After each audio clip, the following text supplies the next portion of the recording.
How much money do you make from your music being on TikTok? Well, I'm going to show you my earning statements. My music has been on TikTok for over a year now, and I'll show you how much I've made and what the average pay rate is.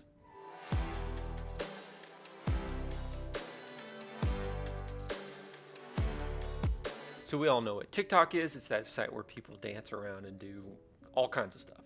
I'm not huge into it, but one of my favorite hobbies is seeing who uses my music on TikTok, what they use it for. I've released a lot of sad music, so there's a lot of like preteens crying to my music for some reason.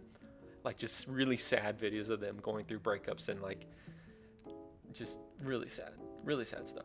But how much do you make from TikTok? How much do you make from your music being on there? Well, I'm going to show you my earning statements from TuneCore. I'll show you how much I've made over this past year from my songs being utilized on TikTok. But how do you actually make money from it? Like, how does it work? Like, when your song is played on TikTok, where's the money come from? How do you get it? How do you put it in your bank account?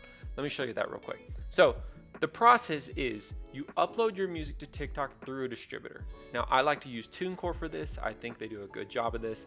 They put it up on TikTok so that people can utilize it. And TuneCore in this scenario, they're my distributor. Now, I pay TuneCore. They put my songs into stores like TikTok. And then TikTok will pay TuneCore, I think it's like a few quarters later after the streams are generated. And then TuneCore will pay me. So you can see right here in the graphic, here's TikTok.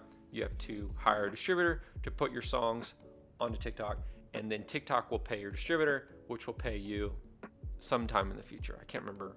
I think it took like a year for me to get my first TikTok payment, but now I'm getting paid, I think, every quarter or every month or something. But keep that in mind. You need to utilize a distributor so that you can be paid from TikTok. I heard along the way that some people have access to upload their songs directly to TikTok, but according to this article and my other research, you won't get paid royalties for that for some reason, at least if you're an independent artist. So I'm not going to risk it. I just use a distributor like TuneCore to put my song up into TikTok so I can get paid for when people use my songs. So when does your song actually generate royalties from being on the platform? It's anytime it's used in a video and that video is viewed by someone, that video is streamed or played. That is when your song actually generates a royalty. Now, how much is that? So it's definitely a range, and we'll get into that in more detail, but the way they break it down is TikTok has a pool of revenue that they make each month. This is the money that they bring in from the app. Now, a portion of this pool is allocated for music copyright holders like myself and other independent artists who own their songs. Now, your distributor, so in my case, it's TikTok, or it's TuneCore, not TikTok. I'm saying TikTok so much.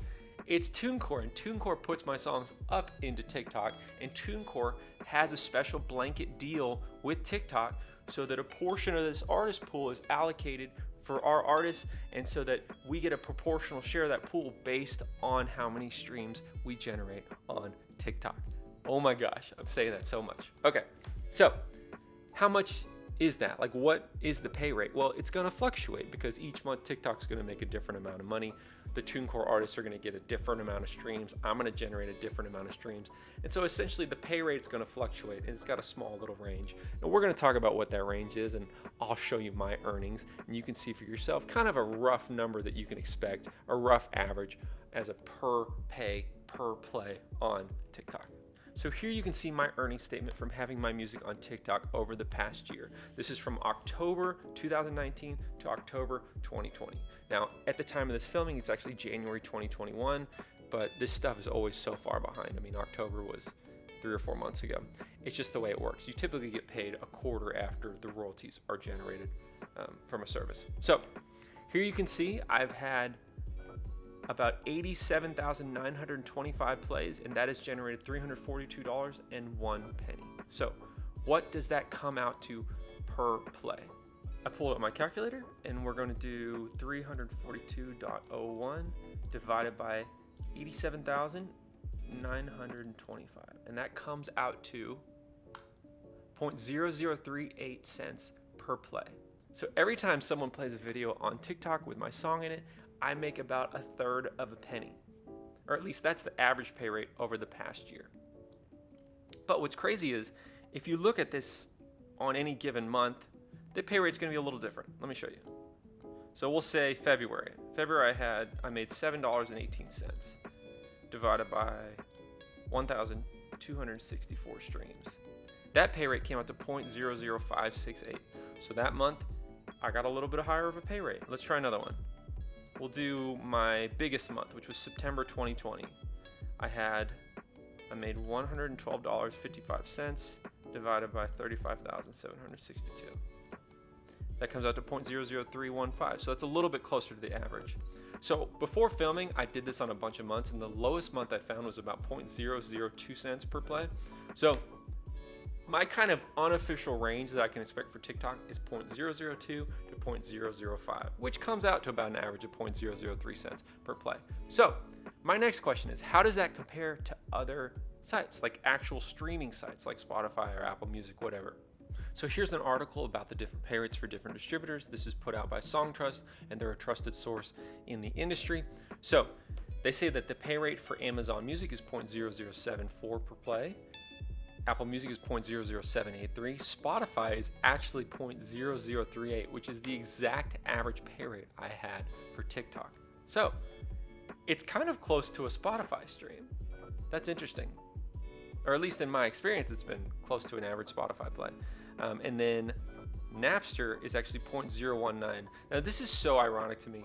Napster has one of the best, if not the best, pay rate in the industry.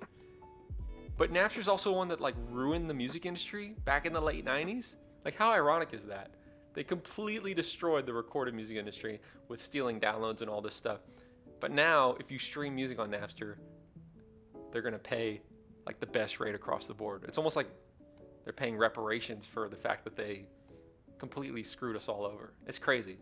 I think that's so interesting. So why do you want your music on TikTok? I mean, hopefully this question answers itself. The pay rate's not great. I mean, a lot of these stores, the pay rate is garbage. They underpay us on almost all of them. But you look at the world right now, you look at what we went through the past year with no shows, no touring, none of that stuff. A lot of music now is discovered online, and a lot of people are spending time on TikTok, and a number of artists, a number of songs have blown up as a result of their songs going viral on TikTok. Now, I've never gone viral over there. I've never had a major hit on the platform. However, I've had some miniature hits that have done pretty well. So sometimes when I'm bored, I like to get onto the app, search my name, and see who's using my songs and what they're using them for. And sometimes unexpected songs from my catalog will do really well over there. I did a cover of this song called Hold Me While You Wait by Louis Capaldi. It's been used in over 7,800 TikTok videos, and it's just a bunch of kids like crying about their breakups or whatever. It's kind of weird. But for whatever reason, they really like that song and they like to use it in videos, and when someone uses it, someone else will respond to it and it just keeps it going, or they'll remix it. I'm not 100% sure how it works. I don't spend a lot of time there, but the point is they'll use a song and then more people use it and it kind of just spreads. And then what's the benefit of that? I mean, obviously I'm going to get paid some royalties from that. Not a ton, but some. But another thing I noticed was, as a result of that song doing really well on TikTok, Universal actually reached out to me and asked me if they could purchase that master from me. They wanted to redistribute it and own the master. And I was like, wait a second, why do you want to own the master of some obscure cover song I did? And it's because it did so well on TikTok. It's because all these kids were sharing it.